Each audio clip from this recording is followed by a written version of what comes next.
My name is Tumani Corrah. I'm a Gambian clinician scientist. My research focus had been on tuberculosis and other infectious diseases. When I joined the MRC, I was then the only Gambian with a relevant postgraduate qualification in the unit. And, my professor of medicine then was in fact the one who recommended me to go to Edinburgh, where I pursued postgraduate training. And all I thought about was returning home to satisfy the calls from my mother. When I came back, I was the only one. I didn't like it. I felt there was something wrong. And when I became a unit director, I had the opportunity to fulfill a dream. I strengthened the training, strengthened the certificate level, strengthened the diploma level training in the unit, and increased significantly the number of Gambians who were able to go to the UK to do a Bachelor of Science degree. But in my latter days, my main focus was developing the next generation of African scientists. If you persevere, if you struggle, if you stubbornly decide to do things in a sensitive way, in a sensible way, success will be yours. Perseverance, gain knowledge.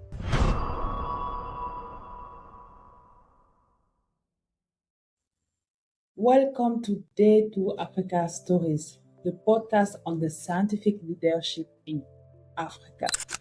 On this podcast, we don't just tell stories, we decode the formula for scientific success to empower the next generation of African research leaders.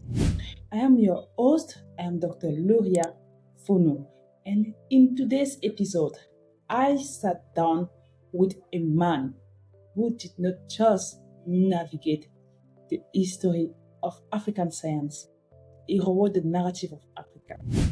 He's a pioneer who looked at the brain drain crisis and decided to reverse the flow.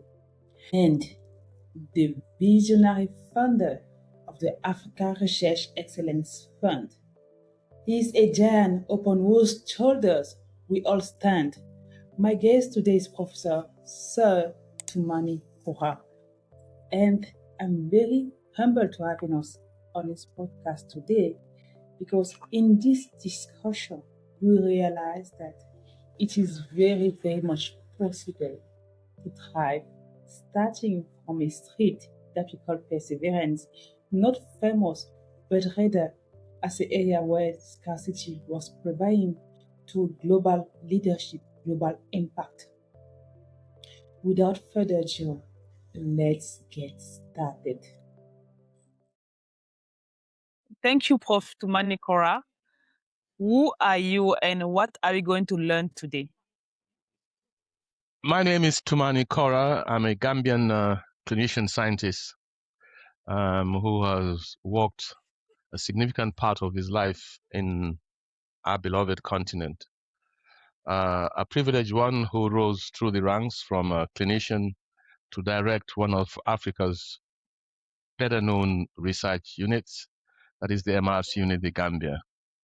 My research focus had been on tuberculosis and other infectious diseases, but in my latter days, my main focus was developing the next generation of African scientists capable of winning their own research funds, leading their own research, and finding solutions to Africa's troublesome diseases.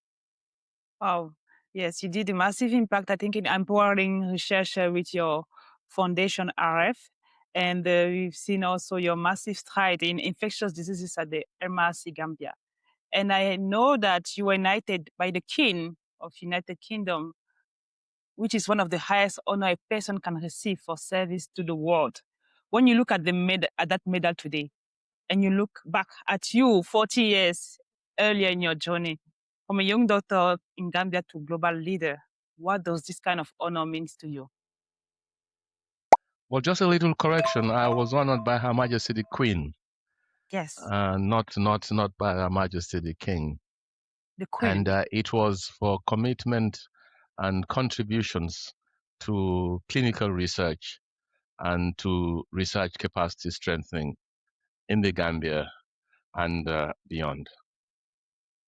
Looking at that medal, I said to myself, this is something I never ever dreamt of, had never been my aspirations, but it comes as a fulfillment of the commitment and dedication I have given to looking at diseases that affects more so the poor, like tuberculosis and malaria,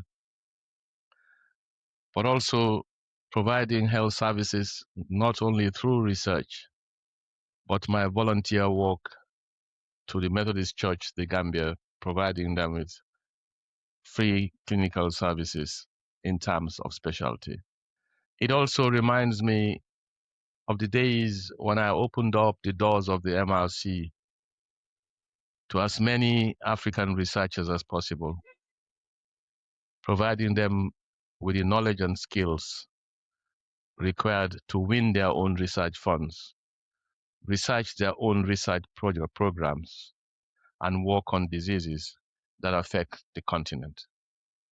This to me was a worthwhile time in my life, and I think the honor was well received, not only by me, but by my colleagues who, without them, the achievement would not have been possible. Oh, thank you so much, Prof. Tumani. Yes, it's so impressive, your achievement. And I know I've been to MRC Gambia once, and I can say that it's impressive. It is really, really impressive.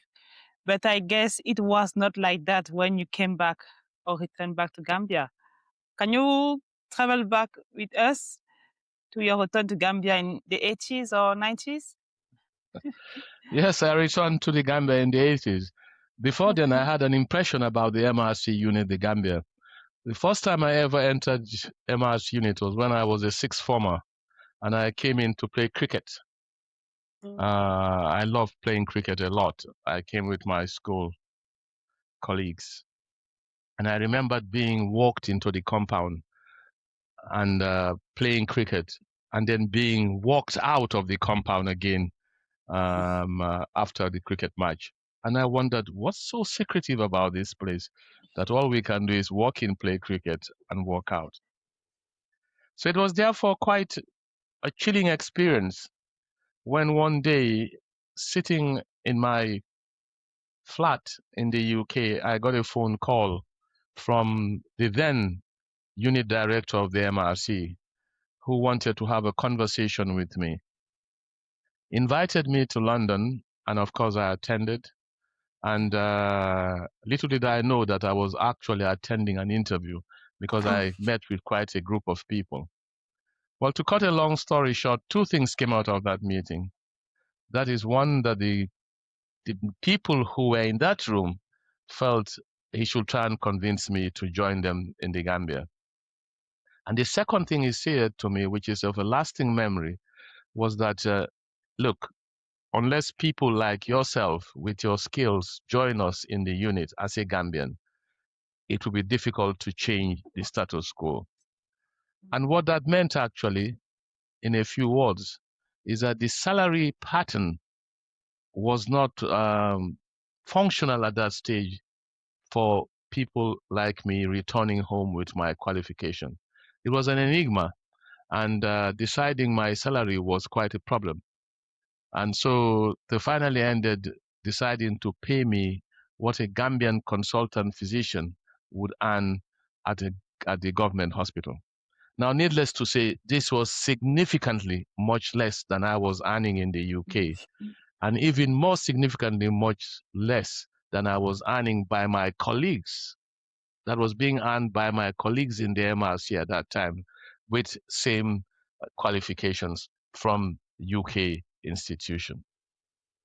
But I tell you what, at that time, all I thought about was returning home to satisfy the calls from my mother, who every time I called her would say, "When are you coming home? When are you coming home?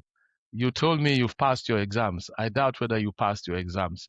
That's why you're running away from coming home." So I came home primarily for my mother, and secondarily to provide services to my nation. Wow. I could tell you a story which makes sense here.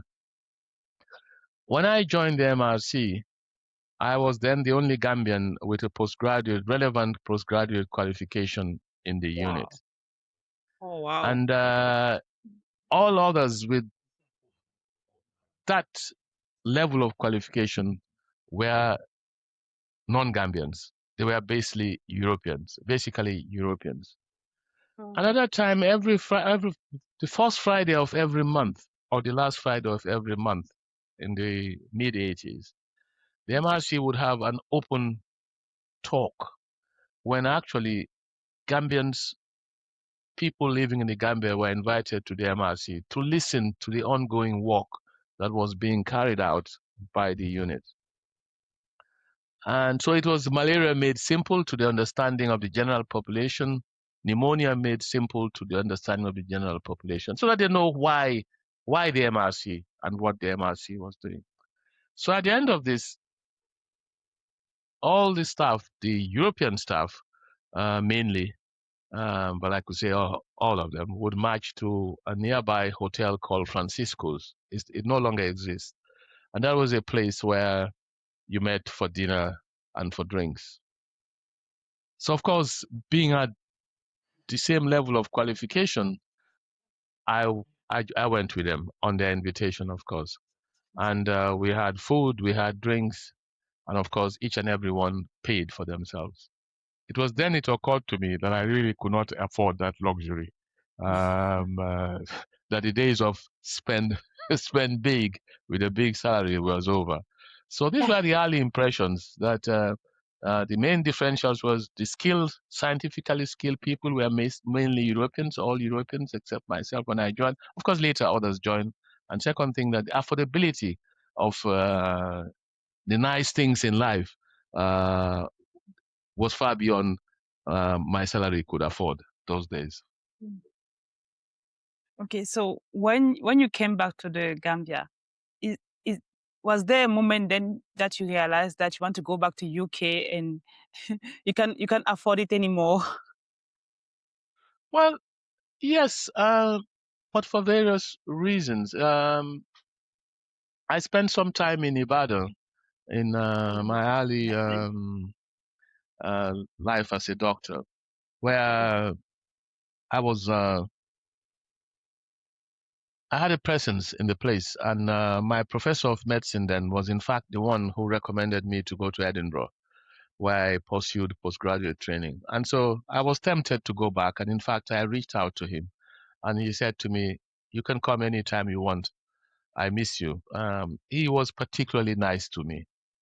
But I must say, since for the benefit of young scientists who are listening, that the reason he was very nice to me was quite simple. I was always very, very hardworking. That's something I still do. Work started at 8 a.m. at the University College Hospital, Ibadan. I was there at 7 a.m. in the morning each day. I had gone and seen all my patients. I had bled all my patients, that is, taking samples for laboratory tests. I have collected all the results that came out the night before. I have entered them in all the notes. And when he walked in, I was ready. And that was the time when most of my other colleagues were stepping in. So little did I know that he observed this. And one day he came to me and said, "Why are you always early?" And I said, "Because I want to be well prepared." And he came again the second time, a week later, and found me there. And he said to me, "I've been observing this for the past 3 months. Dr. Corrah, do you know where the coldest beer is in town?" And I said, "Cold beer." He said, "Why are you making as if you don't drink beer?" I said, "Yes, sir. Yes, sir. I drink beer, sir." So he said, "Well, come to my office after work this evening at 7 o'clock in the evening." So I went in there and I was offered the coldest beer in town. Now, I tell you what, little did I know that he continued to monitor. And when we had external examiners come for the MBBS, that is the very beginning of a doctor's career, the first qualification you get, he attached me to one professor from Edinburgh who happened to have been his friend and his classmate. And at the end of all this, I took care of him. At the end of all this, he took us to dinner.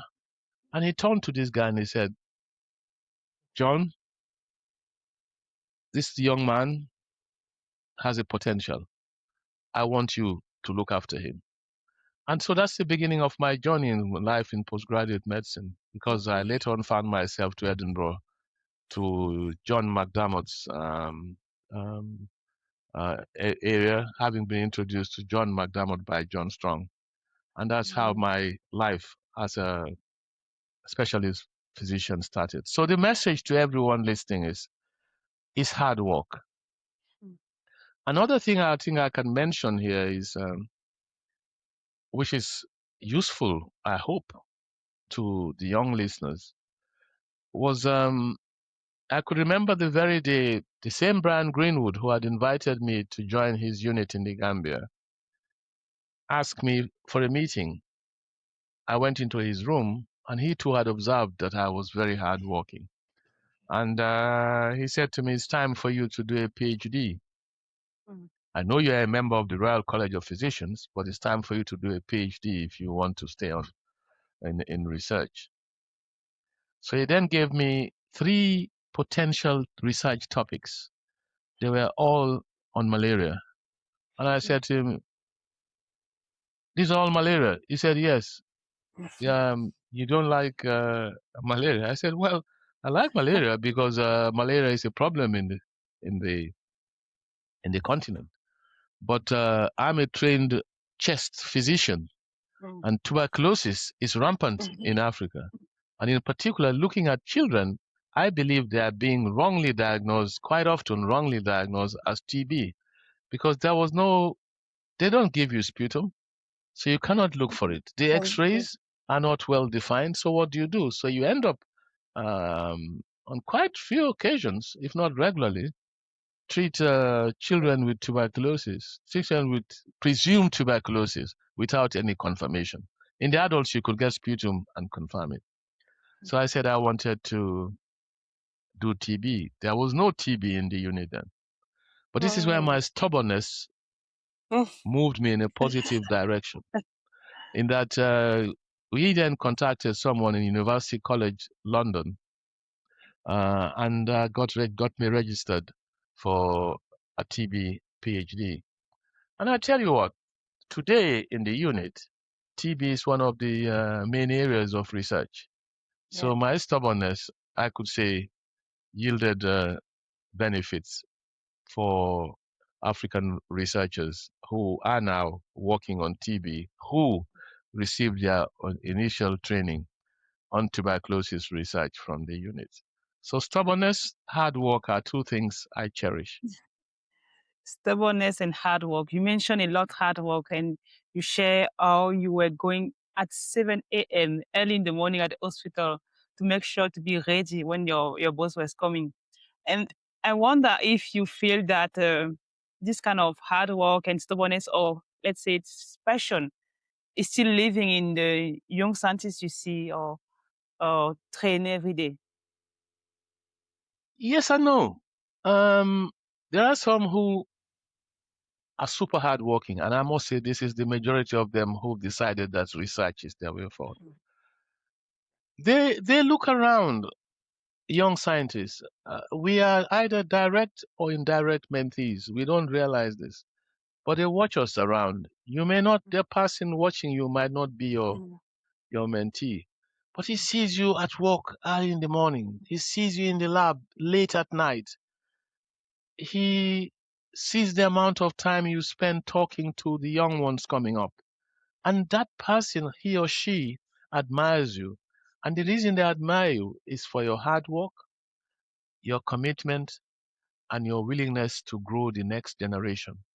It's an infectious disease which affects quite a number of them. Only the very few are not hardworking, and of the very few are not hardworking, and even lesser few would become successful in science.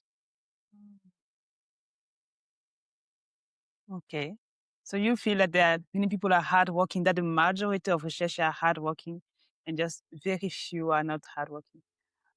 The majority of successful researchers are hardworking. Okay, of successful researcher. Okay. So, and then when you founded AREF, can you tell us a bit about that? What happened in your mind that makes you decide I have to create something to make sure that African researchers are really skilled like you were and having the funding to do the kind of research you were doing in Gambia? Let me answer this in two phases. The first phase is that, as I said, when I came back, I was the only one. I didn't like it. I felt there was something wrong. For something established in the Gambia in 1947, and in 1980s, there were a few Africans in lead research positions. I felt there was something wrong.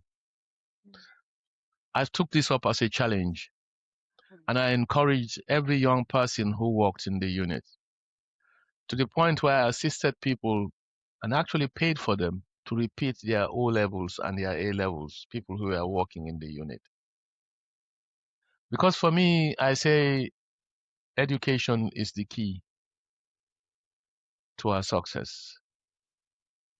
And when I became a unit director, I had the opportunity to fulfill a dream.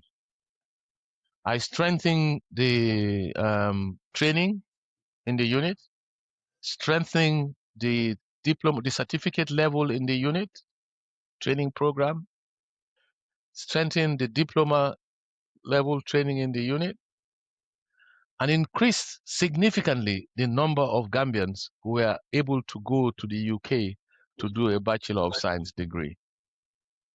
We took students, very bright students from high school, employed them in the unit, exposed them to different areas of the unit, and the very best of them, in fact, every one of them that we took on that program went to the UK for a BSc. And perhaps we trained over 20 of them. And I must say, a significant number of them, if not about 80% of them, had first-class honors degrees from UK universities. The others had a second-class upper, and only one had a second-class lower degree. That was really a stimulus to me. I just loved it. And at that time also, a university in the UK, Manchester University, used to send their students to the unit for 1 year. These were their students who were doing the intercalated BSc. And every year, they will send one or two. And every year, one of those two would be the best graduating student from Manchester University science class, intercalated class, who came to the Gambia. And I said to myself, great for Manchester University, but what are we getting from this? So I fully remember going to UK and visiting Manchester University and talking to the authorities there and convincing them to offer our trained Gambian scientists a Master of Science degree training in their institutions at a significant lesser rate. I think we paid only 50%. So we're able to train the people we already trained up to BScs, we're able to send them to Manchester for masters. I also was quite keen in ensuring that the numbers of PhDs in the unit went up. So we had good PhD programs going in the unit. And for me, the best thing I've ever done in that area was when I convinced the MRC UK to allow us to start a postdoctoral program.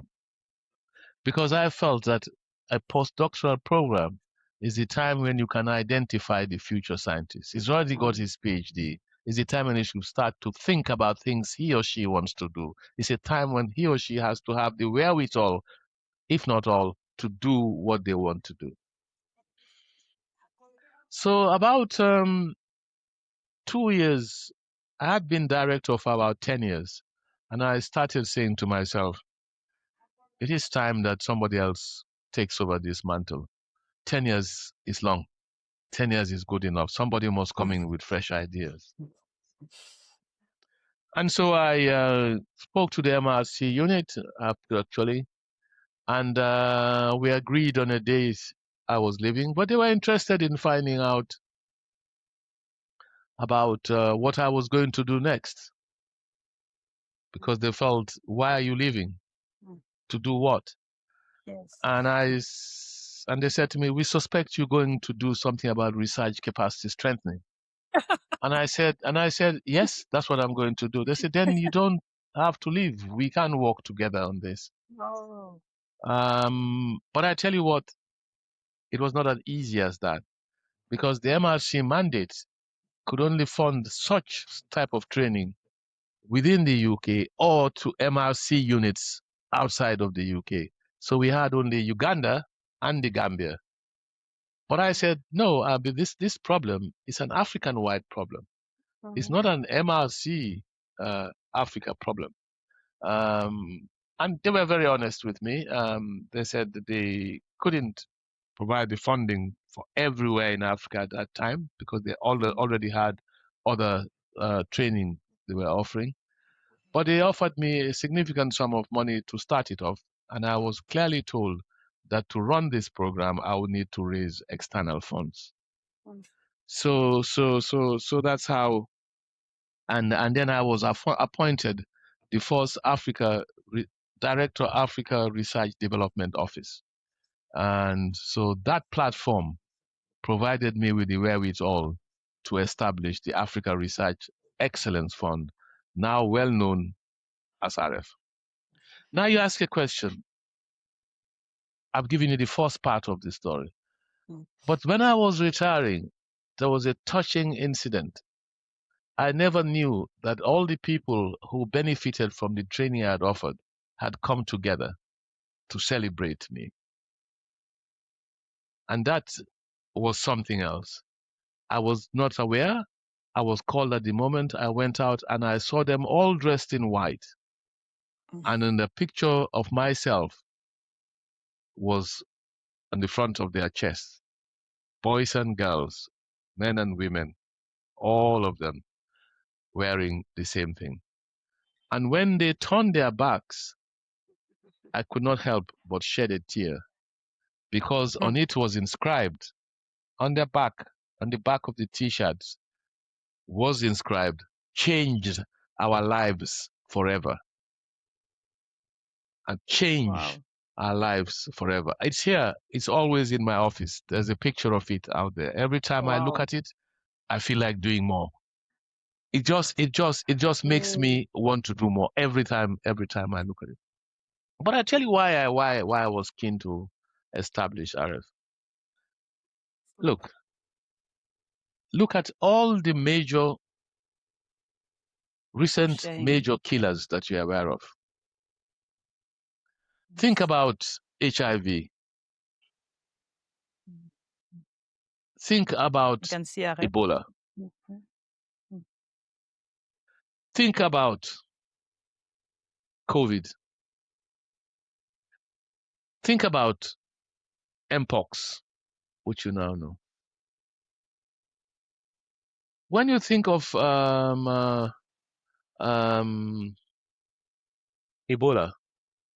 you remember the scourge.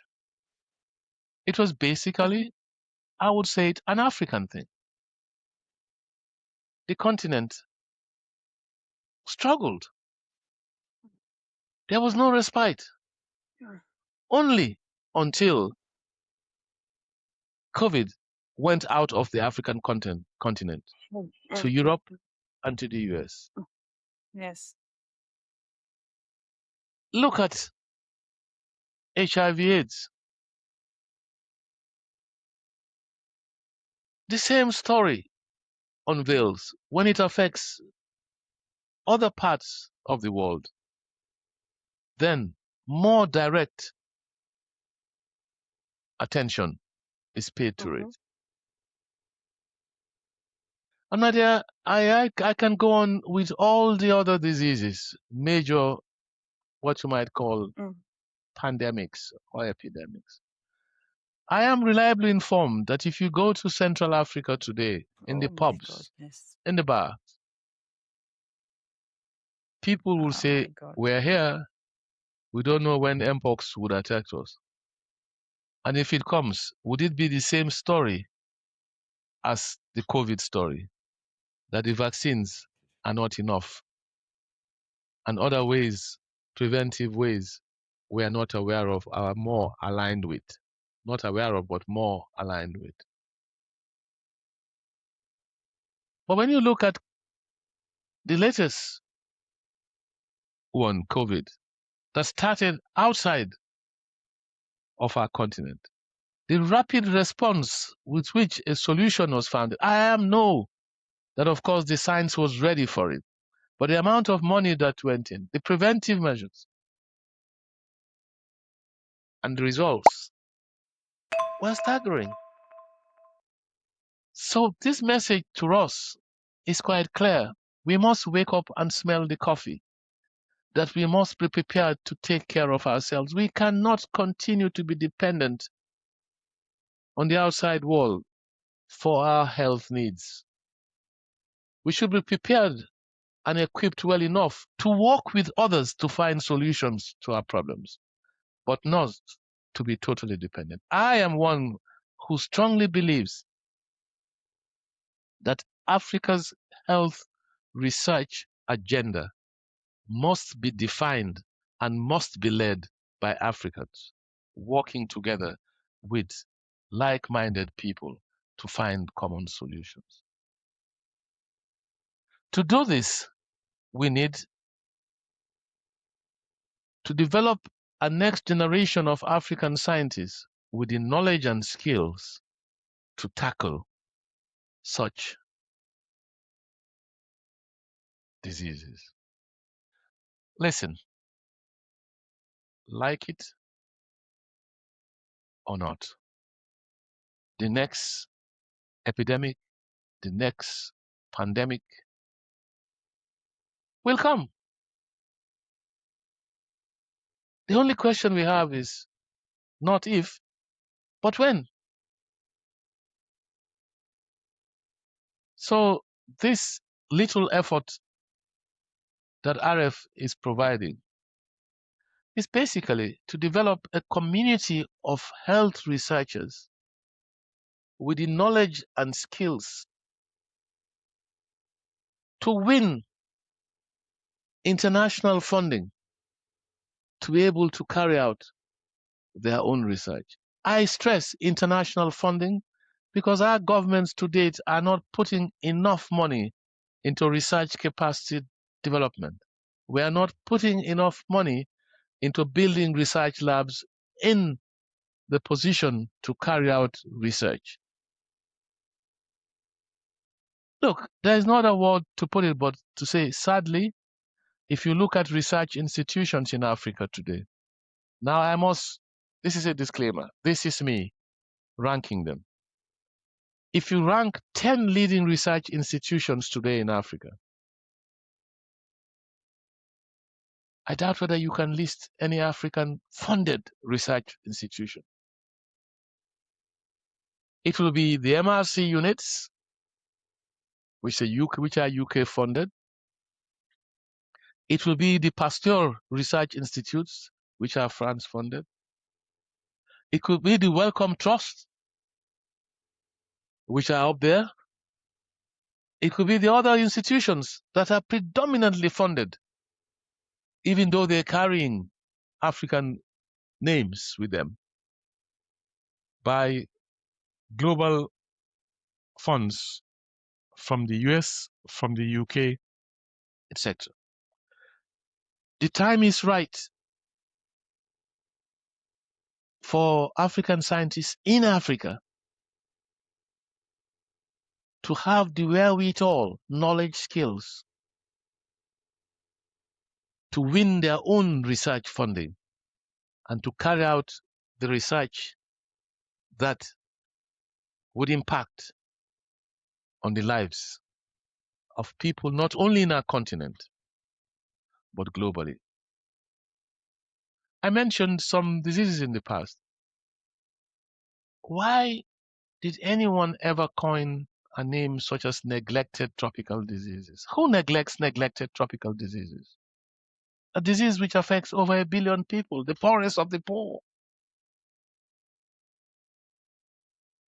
For me, the only reason they're called neglected is because they're limited to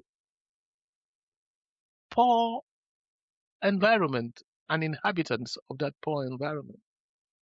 They are not readily exported outside of the regions of poverty.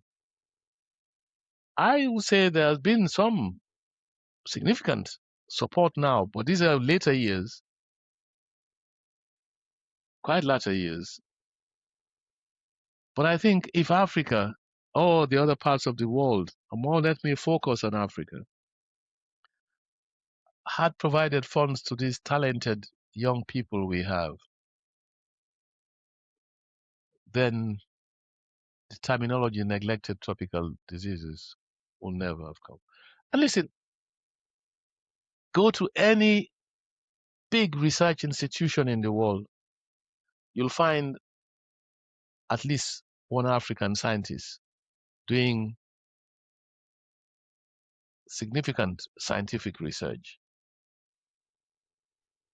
And you know what? What that tells you is that these young Africans, particularly nowadays, when PhDs are in huge numbers, significant numbers, who are leaving our shores,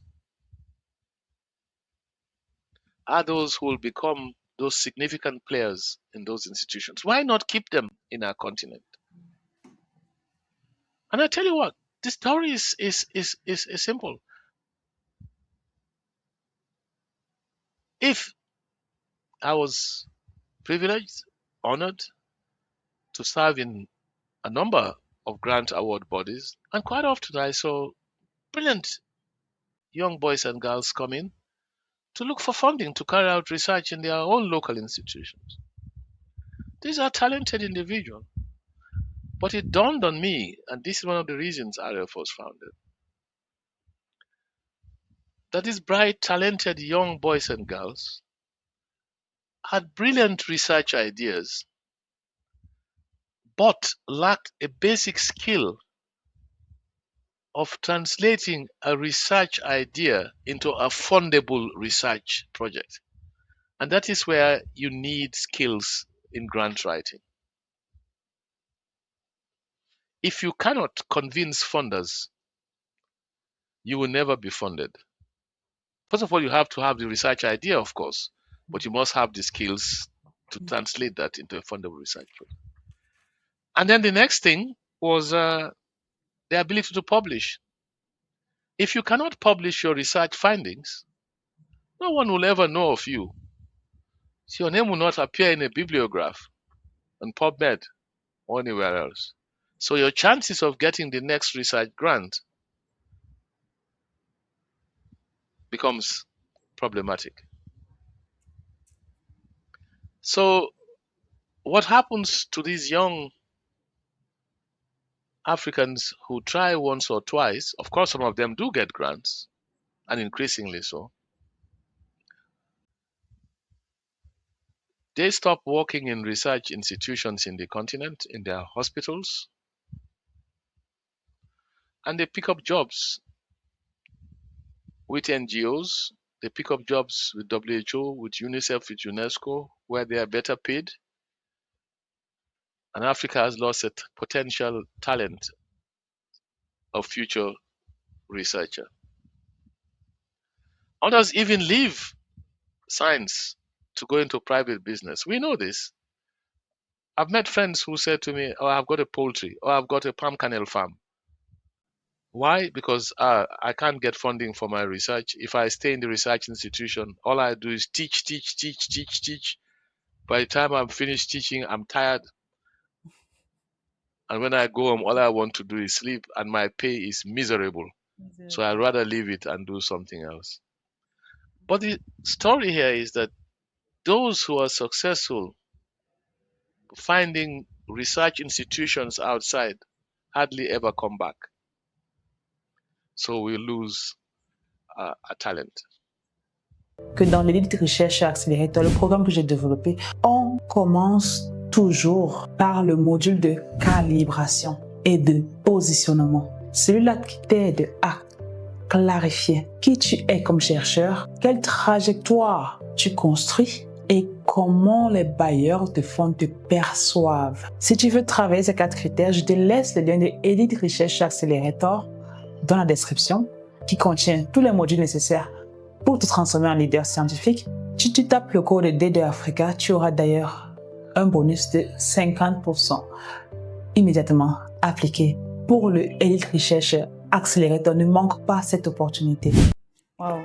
So I think that we have a massive sharing of AREF and how it grew up here to become this one of excellence center and the impact it has had. Now, I think around 1,000 researchers being employed by AREF, if I'm not wrong. Now around 10 years. Yes. We celebrated our 10th anniversary last year. Yeah. And we are proud to say that we have trained just under 1,000 African postdocs. And these African postdocs are from 43 different African countries. We are not here yet. We want to make sure we are in every African country. Wow. But what makes me happy and what makes the AREF team happy is that 46% of the people we've trained are females. That is something we are proud of. We don't know of any other institution or funder that can quote these figures. UNESCO figure is 32 to 36%. We are 46%. Now, important thing here is that these people we've trained have been hugely successful. They are winning their own research funding. They are publishing their research findings. They are staying in Africa to continue their research work. They have come together to form an alumni association that they share almost every detail of any new invention or potential funding source that they know. Some of them are now becoming faculty members.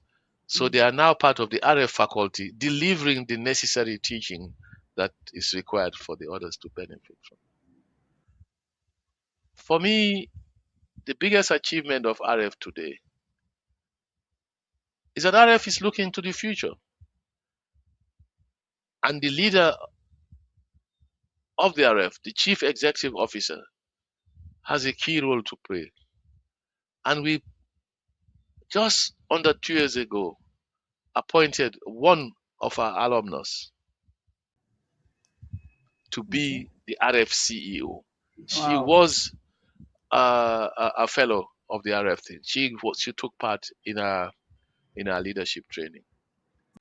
Now let me tell you what we've done. I've already alluded to our publications and grant writing skills, which we call scientific writing skills. The other thing we have, my dear friend, is that we have what we call the research development fellowships. For the research development fellowships, we offer 3 to 9 months in institutions in Europe or Africa. We've had a go at the US, but these are institutions in whose DNA is the art of winning funds. They go there and learn new skills, new lab skills, new mentoring skills, new networking skills. They get in hand a proposal for funding from one of the major donors, Wellcome Trust, MRC, NIH, etc. And a significant number of these people do win research funding of up to £1 million to carry on their own research.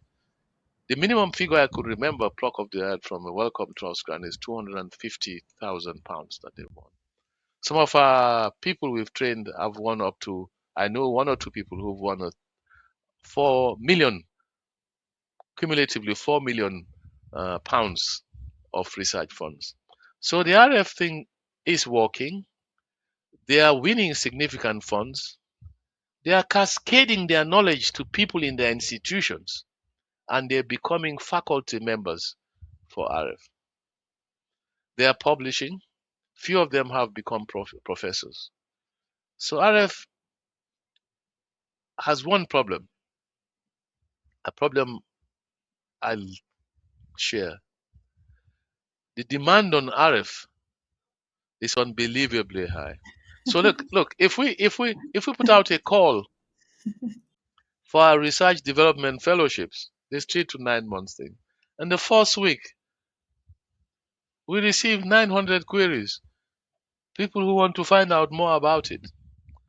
And unfortunately, all we can fund for now is less than 30 every year.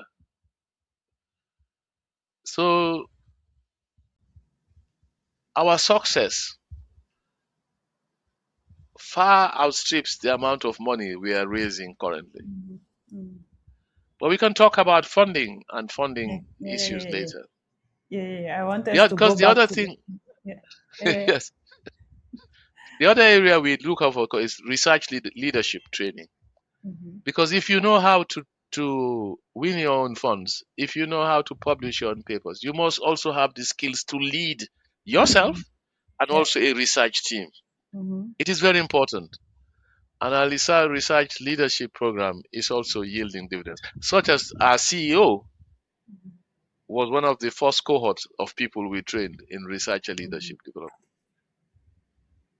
Wow, fantastic, amazing! The ramification AREF is doing to push African next generational leader. That's so impressive, and I can only applaud your effort. I've been following you. I think I've been inspired by you also, and I remember that I've applied to this research development fellowship.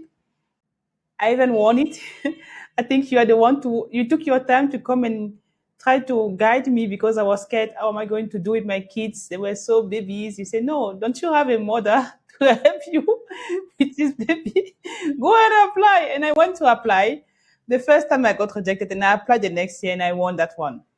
And I've not been on the whole process because I want something else aside that make me decide to choose and let this one to someone else. But I know that the fact that you told me, don't let the fact that you had mother to stop you to go and learn the skills and come back. It's okay.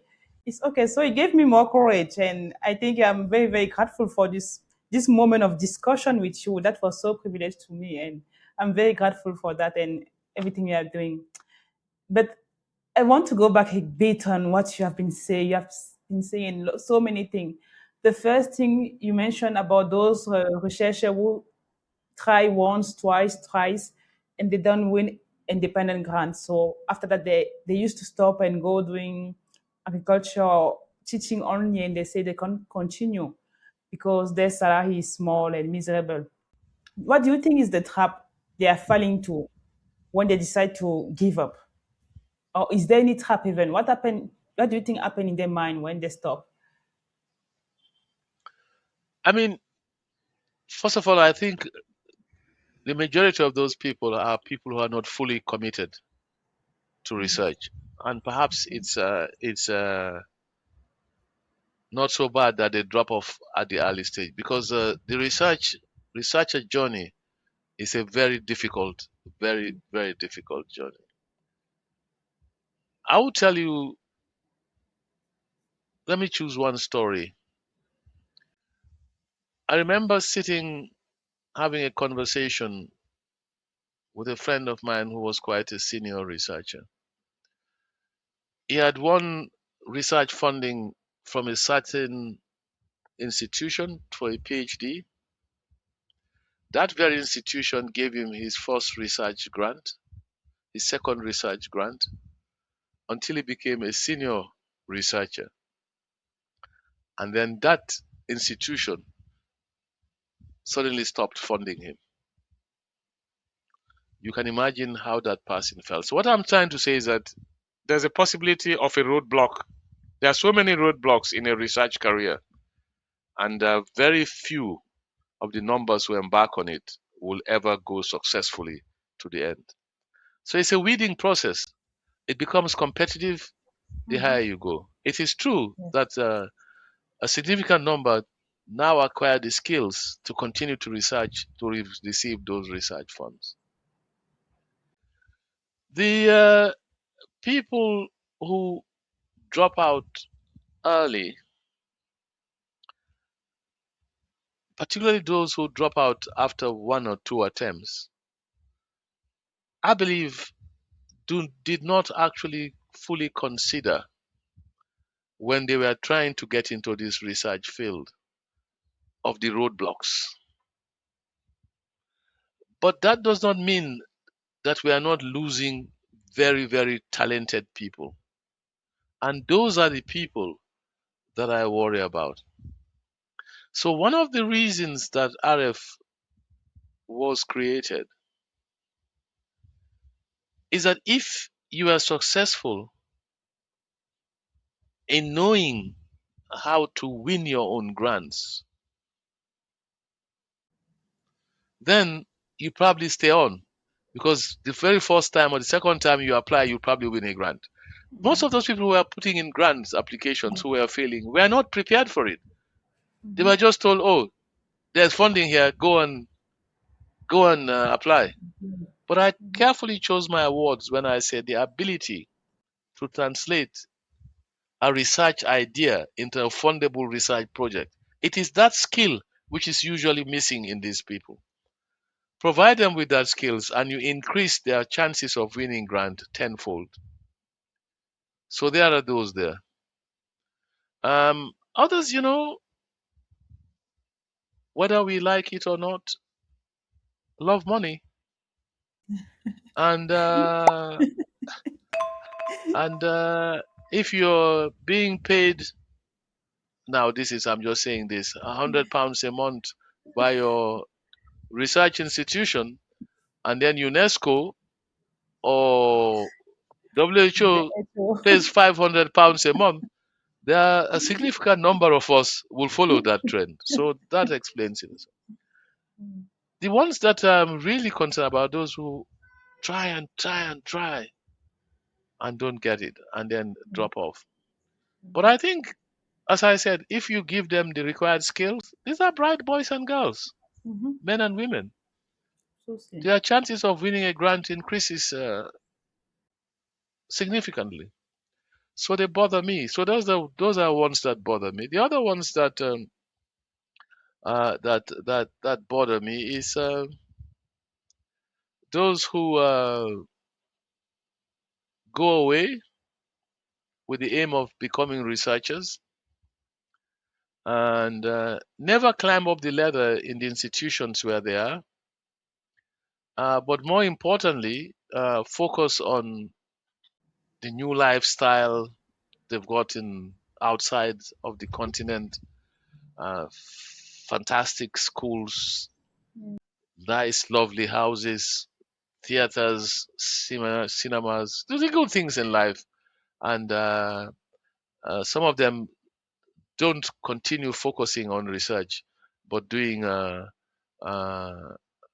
routine jobs. Let me just get back one step.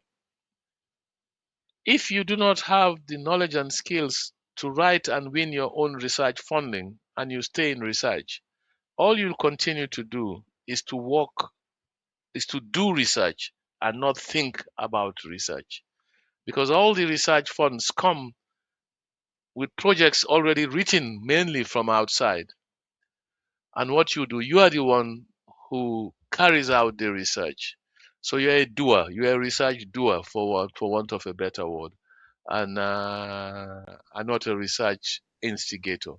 So those are other areas why, and that's why ARES focuses on grant writing and publication writing skills. So you can do that. Okay, powerful. So you explained so different layer where people fit into when they decide not to become independent research leader, or fortunately or unfortunately did not manage to pursue their career in higher level in academia, let's say like this. Yeah, But yeah. now you've emphasized, and you say it again, that you emphasize and you carefully chosen your words about the ability to translate research ideas into a fundable research proposal or research project.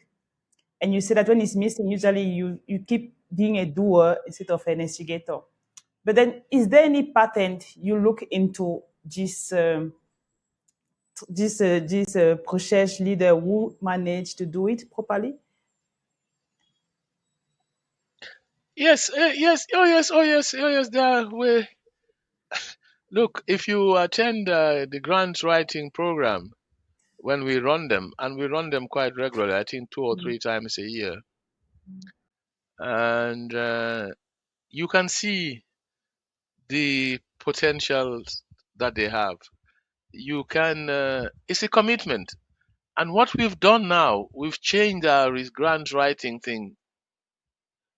It was, I would say, during the COVID period, we could not do face-to-face grant writing training. So we were forced to go into virtual training. Yeah. And instead of just having a 6-day or a 5-day program, we have something like, I think, a 3 months program now. So what we do is online training, and then everyone, you are taught all the little things that are important, every step, taking through every step of it, and then you are told to go away and write a concept note, and then they come back at the appropriate time. I don't have the exact dates in my head now. And then the first thing they do is that the 20 or so who've done it will self-criticize each and every one of those projects. And then you can see how that concept note gets improved with the input from them. But that's not the end of it. The faculty members then criticize the concept note. And so the people leave our training with phenomenal concept notes, which is ready just to be polished up to win grants. And that's been showing huge progress. A significant more of many more of our trainees are now winning their own grants. Look, our people, our fellows, have now won over 150 million pounds worth of research funding.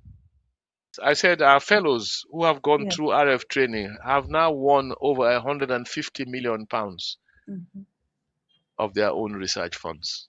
Wow. For every £1 we spend on our fellow, on our grant writing schemes, they are winning something like £30 of their own for every pound. For every million, they're winning 30 million. The figures are there. You can check them up on our website. You start in the room where the big checks are signed beside RF. I think you're also sitting in Welcome Trust or MRC panel. When the door closes and the donors speak freely, what are they looking for in the proposal and in the application form? That is not written in the call, actually. Well, everybody knows this. This is no secret. There is no magical wand in there either. Every project that you look at the person, their CV. Yes. What they have. Who are they? I mean, you can identify bright sparks. Mostly, you are able to do that. The place they are going to do this work, is it somewhere where the work can be done? Are there people around there who can guide them? And of course, the project. Is the project something that will provide knowledge that will benefit not just humans, but the next development of science? So it's the person, the project, the place. Okay. And it's very straightforward. It's not rocket science at all. Yes. And then it's always difficult because there are many. First of all, I always find out something in this board, that the amount of money is already defined. It's packaged. There's this amount of money that's going to be given for this project. And usually you find people who are super. 2 or 3 people, you don't need to debate them at all.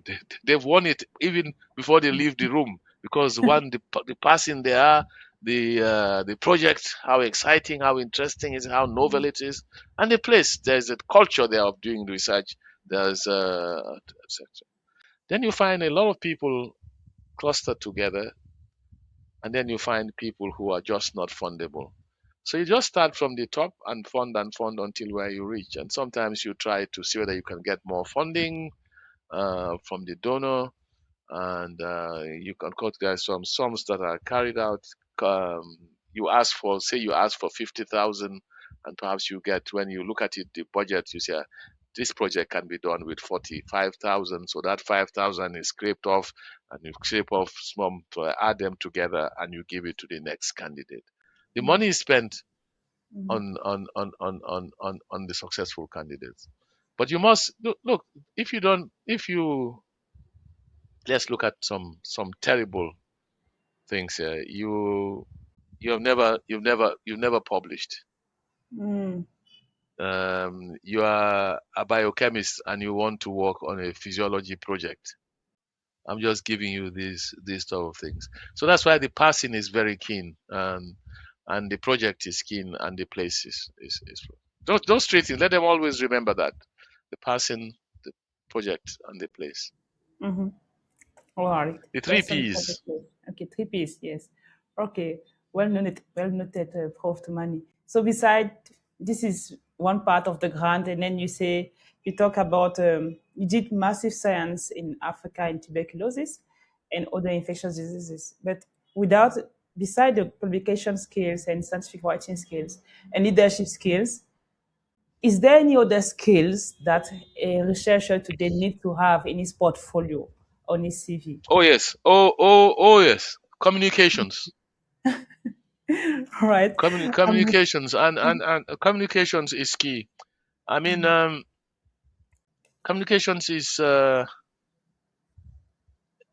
key. I keep on repeating that, and I repeat again: communications is key. You must have the ability to talk to different categories of people. You must know how to look. If you're doing a clinical trials, for example, and you go to the villages, you must be able to speak to them in a language that they understand. A language, and you must know them and know what they need, and them speak in a language that they appreciate, that what you are coming to do is almost certainly going to benefit them. So it is a skillful way of conversing with them, sitting on the fireplace with them in the evening, knowing that you should start off with the village. If you go to a village, you start with the village head and the village community, telling them what you want to do, convincing them, and then getting them to assemble the villagers together. So communicating at that level is key. One aspect of communication we already dealt with, that is translating your research idea into research, to fundamental. That's communication skills. That's not how to write. But also one place where we tend to fail is how we talk to leaders, our political leaders. There is no point in going there and say, I will use AI to unravel the genomics of this bacteria. Now, if you say that to a president, unless he's a science president, he will say, what is rubbish is this man talking about? So you have to have a way you communicate break it down in a way that they understand what you're saying. Just like the way you communicate with a potential donor, so you must know how to communicate with your ministers of health, your ministers of finance, and also to everybody who you meet with. In your head, I always say to the young researcher, you must always have a 3-minute presentation of what you want to do in your head. 3 minutes presentation is in your head.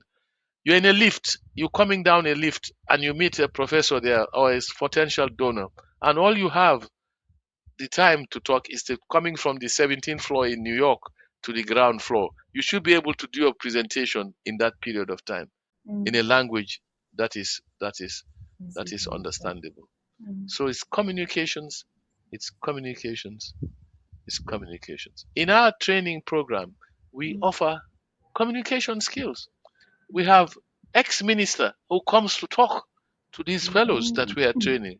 We have bankers who come to talk about our training method. And we have people in research governance who comes to talk to them. So it's a holistic approach that we take. Wow. Impressive. Thank you, Prof. Si tu es un postdoc qui travaille beaucoup, mais qui te sent toujours bloqué dans ta carrière, mais dont tu as besoin pour 2026 de lever tes premiers 100 000 euros de financement, alors j'ai créé le programme parfait pour toi, Rechercheur ou Lead. C'est juste une masterclass dans laquelle tu as le plan stratégique pour écrire ton pipeline de financement, savoir quel projet aller poursuivre, comment choisir le bon projet, comment se positionner pour les barrières de fonds et comment également écrire des projets fundable en moins de 5 minutes avec des GPT qui sont construits, maturés pour t'aider à écrire des applications finançables. Je te laisse les liens de la description de recherche Lead. C'est un programme extrêmement important pour les postdocs, les recherches philo qui veulent transitionner de postdoc à recherche leader. So now I want to talk about something that is a bit, because you mentioned politician and politics and banker, the holistic approach. We used to hear about decolonizing global health. And I know I think it's something that you have been doing with AREF by wanting African to come back and leading the science in their own community. And last year, I attended a conference, an infectious diseases conference for IPC. And Dr. Jeremy Farrar, which is currently the WHO Assistant Director, I think, he mentioned something interesting. He said that in his speech, he said that scientists should learn politics and be able to understand politics to become better scientists because they are inseparable. Is it something you agree to that or not at all? Let me answer this in two phases. I like phase approach. The broad answer to that is a yes. Look, whether you like it or not, they are leaders until they make the decisions. They sit around the table and they take a decision. The easiest thing is to say, get one of your scientists to become a politician and sit on the table where the cake is being shared. Yeah. So that you take your own piece. As they caught, you take your own piece as well and you go and do your science. Now that is not common. If you are not at that table, all you'll get is the crumbs. They've cut the cake, they've taken the pieces, and all's left behind is the crumbs that you have.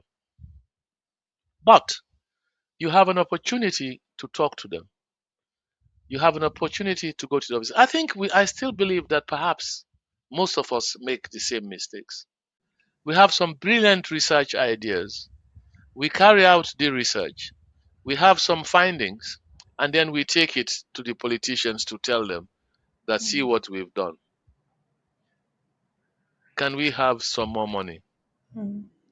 It's one way to do it. If you have a fantastic thing which shows that suddenly people who are dying from a certain disease stops dying, you'll excite them. But such findings are not always there.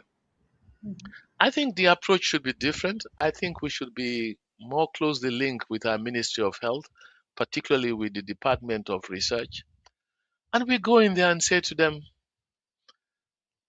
let's have half a day of conversation. Now, I haven't tried this. Let's look at what is affecting our population. Let's look at the knowledge that we know about what is affecting these people. Now, there is evidence that this thing is caused by something that we now know in other parts of the world. Or when we look at it, we believe that this could provide an answer. If we provide this answer, this is the effect that it will have. Not just on the health of the people, because politicians know money. And you say, this is how much it will save from your budget. Then suddenly it becomes meaningful. And then you go and do it. But we don't do it that way, mostly. I certainly didn't. We go to them after. Maybe we should engage them earlier. I think even we can take it even earlier than this. Perhaps if we went to our communities and say, what are your health problems? And the community say to us, these are our health problems. And then you try and find solutions to those things and take those potential solutions to the politicians and say, look, even your people who vote for you say this is a problem and we think we can find a solution. We might find some funding. I'm not saying you would. You might find some funding from the politicians because they know if that works, their next election is made. They'll say, you remember, we found out this problem. Yeah. People were dying from this. We sorted it out. See. So I think politics is very important. I'm trying to give you different ways of getting into the politics of the science that we do in Africa. But they must be engaged. They must be engaged, and we must never be disillusioned from and say, I'm tired. Okay. We should continue, we should continue, and we should continue. It All is right. true we are not getting funding from them, but we must persevere and continue. All right. So we should continue. We should never be discouraged. We should continue to engage with the policymakers to make sure that Yeah, we have a larger and broader impact. So I yeah. just want to pivot from that and ask you now, if you were Minister of Health for any African country today, what is one of the things you will do immediately to stop antimicrobial resistance, which is a burning crisis? And I think it's also associated with tuberculosis you have been working on. I think you hit a very good question. And first of all, I'll never be a minister of health. Let me say that I'm not excited by that position at all. But I think if I was minister of health, I will fund our hospitals. I will fund the laboratories in our hospitals and get them properly equipped. I will fund our pharmacists to become very skilled into drug resistance, etc. I will fund every arm of the hospitals that have anything to do with antibiotics treatment. You see, I would immediately stop. Doctors will not like this. Rampant prescriptions. We will have a defined antibiotics policy, and the antibiotics policy will be based on sensitivity testing of bugs in our hospital. And the pharmacists will have massive stake in the antibiotics that is being prescribed in consultation with the doctors. The microbiologists must be involved. I will have three people who take a lead on this: the pharmacist, the microbiologist, and the physician, to form a committee. That way, we will limit antimicrobial resistance. But it takes funding. The lab should be properly equipped so that this could be tested.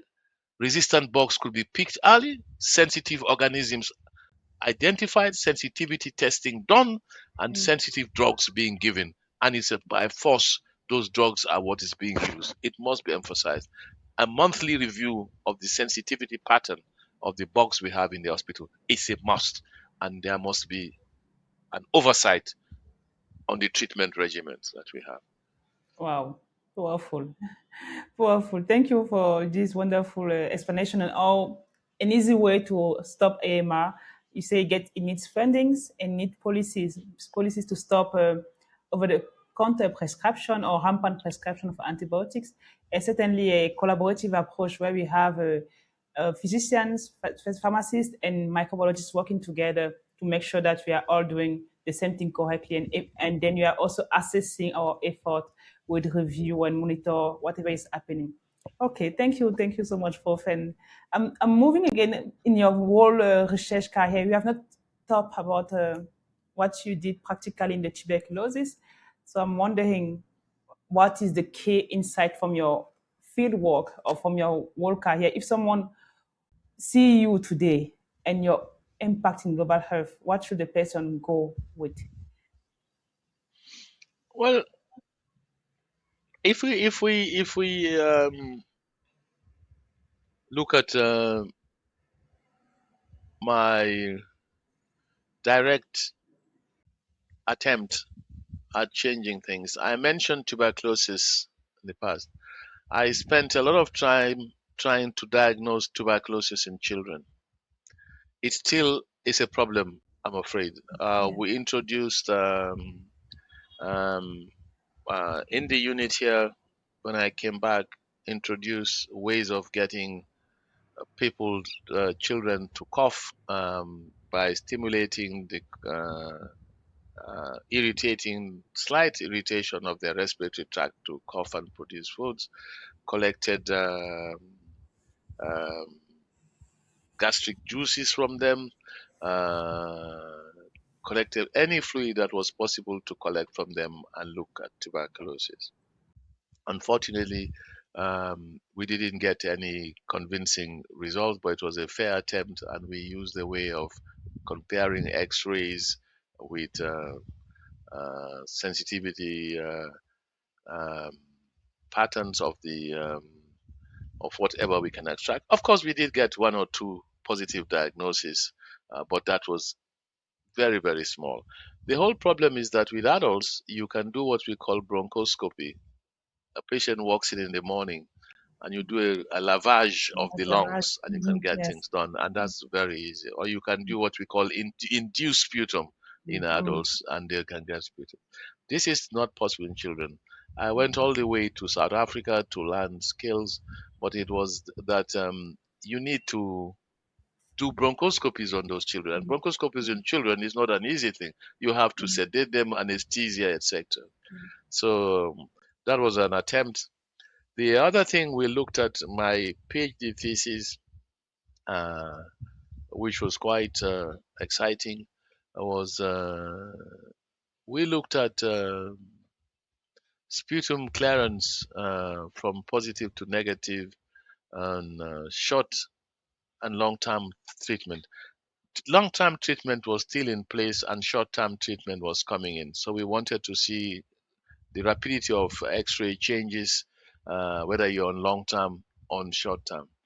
And also, I believe I am the first person ever to introduce immunotherapy um, into the treatment of tuberculosis, whether short term or long term. We use what was available then, IL-12, interleukin 12, and we gave it to patients on TB treatment to look at sputum clearance, to look at X-ray changes, etc. So we have tried immunotherapy as part of my PhD as well. This was quite groundbreaking those days. But when you look at the leadership role in research, significant role, which included me, was vaccination against Haemophilus influenza. When we showed in the Gambia that it's possible almost to eradicate it from the Gambia using um, vaccines, and we also showed similar things. So whereas for Haemophilus we were the first in Africa to do it, for pneumococcus we were the second, almost running parallel with Wits University in South Africa, and then we showed again the impact of early vaccination to better life, better health, reduce mortality, reduce morbidity in children. So package all this together, it would be my what I call contribution to science. Yeah. Wow, amazing. You have been pioneering so many aspects. So, and we are so honored to have you again today in this podcast. We are going to the end of the podcast. I have like two final questions and one that you have not received yet, I know. So the first one that I'm going to ask you is, we've discussed a lot about your successes, your wins, but can you share a failure or a grand rejection, a career failure that hurt you the most, and how you recover from it? Well, I think the lack of a positive outcome from my TB trial was quite a blow. Okay. Spent hours in the lab, and I felt really, truly disillusioned. I said all this work for 3 years in the lab, night, and everything, and no positive results. But then I quickly realized that no positive result is indeed a result, in that it showed that that didn't work, and there is no need to repeat that. You must leave that and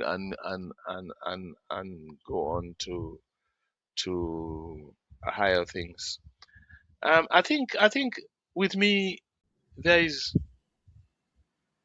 one thing that has always guided me. I think I was brought up by my mom, and she would always say, um, one of the best things in life is the ability to help others. And I think so. My focus was always on that, trying to help rather than trying to succeed. Not that I didn't want to succeed. Of course, I wanted to succeed, but I always fell back to my mother's teaching that she used to say, every day you wake up, you must think about what you can do that will put a smile on somebody's face. And so that led me, and that saw me through difficulties, changing focus immediately to what can I do to help others rather than what can I do to help myself to get further. So that was that. Powerful quote. One thing you must always think about every day is what can I do for others? Wow, so Yes, powerful. Wow. Is it the secret of happiness? it is. I mean, you know, I will wake up and I'll come to the office. Officially, I'm retired years now, but I'm still working every day. I'm here until 1 o'clock at night, trying to see what else I can think about AREF. It's not my responsibility to run it day to day, but my responsibility, ambassador of AREF and the principal fundraiser for AREF, and I'm here all the time. So what gladdens me now is you sit back and you get a response from, let's say we got a response from the Gates Foundation, and of course the letter comes in, and you say, "Wow!" That joy. Now that money is not for me. I'm not getting a penny from it. I'm not even getting a salary from it. But the fact that Africans will benefit from it is something which makes me happy. I sit down and I get an email from somebody, an RF fellow, and says, "Prof, I hope you are well. Guess what? I've just won a grant. I've won 100,000 pounds. I've won 250,000. I've won 1 million." And one wrote once to say, "I've won two grants, 2 million each." Oh my God, you don't know how happy I feel when that happens. I go to give a talk in a place. I went to, what is Addis? I went to South Africa, Cape Town. I went to once, and I came out, finished my talk, and I was suddenly surrounded by at least 10 people. They were all RF fellows, all wanting to take pictures with me. The happiness, the joy that I have put happiness, I've made those people happy. So that's what makes me happy. Wow. Seeing Wow. other people happy because of a little contribution of mine. So it makes you realize that your life has served more people and beyond your own life, actually. The impact is Well, it, transgenerational. Yeah. it just makes me remember what my mother said. What can I do for Serving people for each others. day I wake up? so, Wow. so, so, Wow. so, so, Amazing. so, So, so that's it. Yeah. yeah, so I'm reaching almost the final question now. There are also some researchers, they are African research leaders, but they're not in Africa. Like you said, they went in big institution in UK or US and they never came back, but they secretly want to come back. Like you did it from in 80s to come back to Gambia. What do you tell to these diaspora people listening to us today? I think there are two approaches here. I think most of these people, a significant number of them, are comfortable. The high quality researchers. They work in labs where we don't have them in Africa today. They're doing some powerful things. So I think there are two approaches. One is to see whether their research would benefit us. Are they doing research in diseases that affect us predominantly? and get them engaged and get them to work with our research people in our institutions in Africa. Say somebody is working in AMR in Johns Hopkins or in Harvard or in Yale or in Oxford or in Cambridge. There's a lab in Cameroon or a lab in Ghana or in Nigeria where they are working on it. Get those two people to work together. Transfer knowledge and skills. Open up avenues where some of the Africans in the African institutions can go and spend 3 to 6 weeks or 4 weeks in those institutions. Get those people to come back to Africa and work. But more importantly, those research leaders you are talking about, we should encourage them to come and give lectures. Now they don't even have to fly to come. They can give video lectures, video talks, and share their experiences.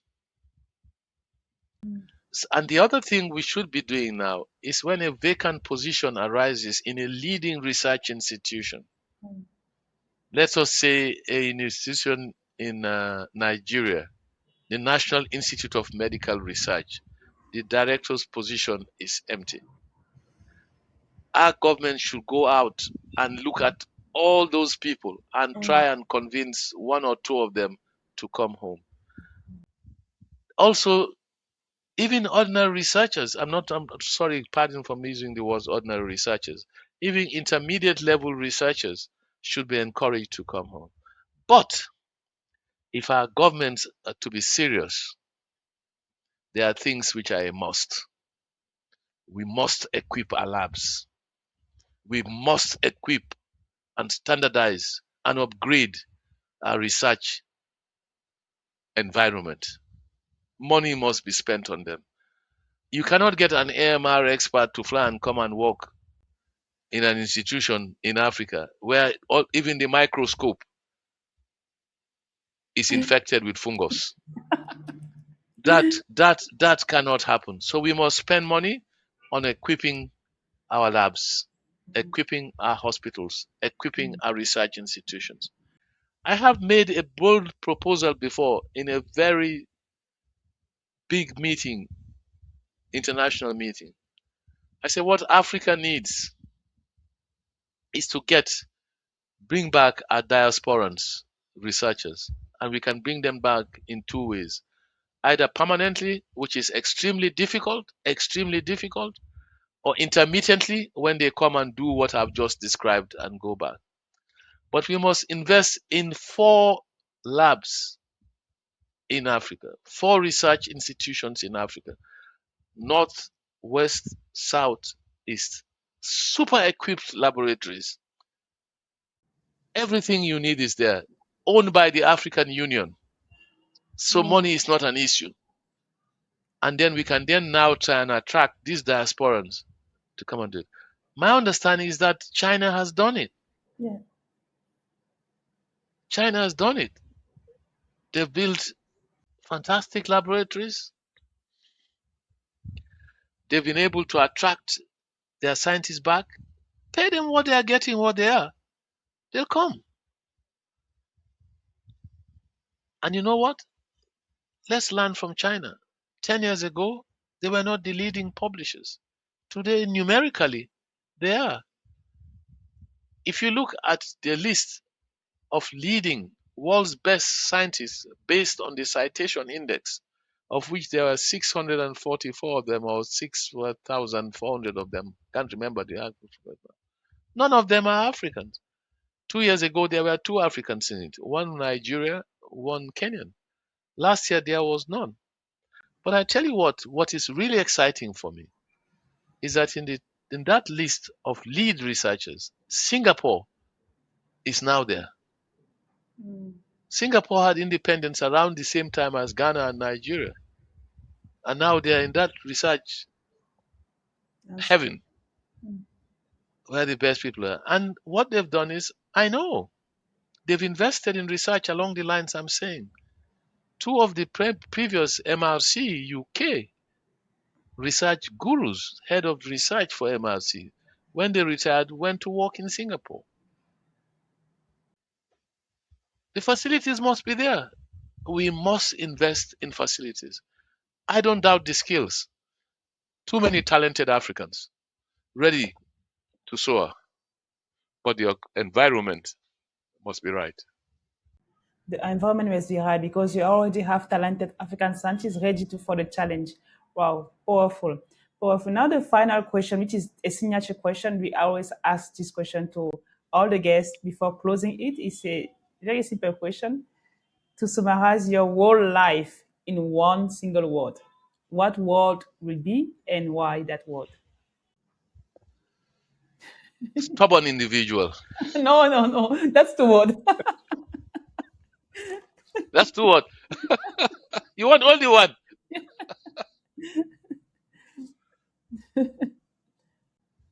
Can I use the word commitment? Any word you want, but just one word, and you explain us why this word. That's a tricky question. Yeah, I know it is. I wish I had looked at your questions before. Perseverance. Perseverance. Okay. Why? Why First that of word? all, my early days in my life, I lived in a street called Perseverance. Secondly, and that street, I learned a lot. It was not the best street in in Banjul, the capital. It was a street where you would not say was the home for rich people. It was not in the rich part of the country. But from that street came quite significant personalities. One of the very first judges from the Gambia lived on that road, was from that street. One of the first accountants from the Gambia came from that street. There's a family with 4 graduates who came from that street. There is Gambia's best known footballer who played in Spain came from that street. And the guardian of our current president came from that street. I see myself as the most insignificant product of that street. But the word perseverance means a lot to me. It shows that nothing comes easy. You must believe in struggle. You must believe in hard work. If you persevere, if you struggle, if you stubbornly decide to do things in a sensitive way, in a sensible way, success will be yours. All I've earned today, how very little it sounds, how very little I have achieved, is due to me exercising nothing but perseverance. Perseverance for the struggle, perseverance to win, perseverance to lead, perseverance to accept failures, perseverance to accept successes, perseverance to gain knowledge, perseverance to share knowledge. Wow. Amazing. Thank you so much, Professor Tumani, for your amazing story and taking the time to share and reflect with us and with our audience. We are truly grateful for this episode with you. Well, thank you very much. Thanks for giving me the opportunity to share my experience. I live for this. That's all I want to do now, to contribute to the development of the next generation of African scientists. Don't hesitate to send people who want to talk to me, who want advice. Don't hesitate if you want to have a small group of Africans to discuss things like this. Knock on my door, and in fact, I can help you to find others to share the table with you. Together, we can achieve. Singly, it's little things. Yeah. Together, big things. Yes. So, Wow. Thank you. Thank you, Prof.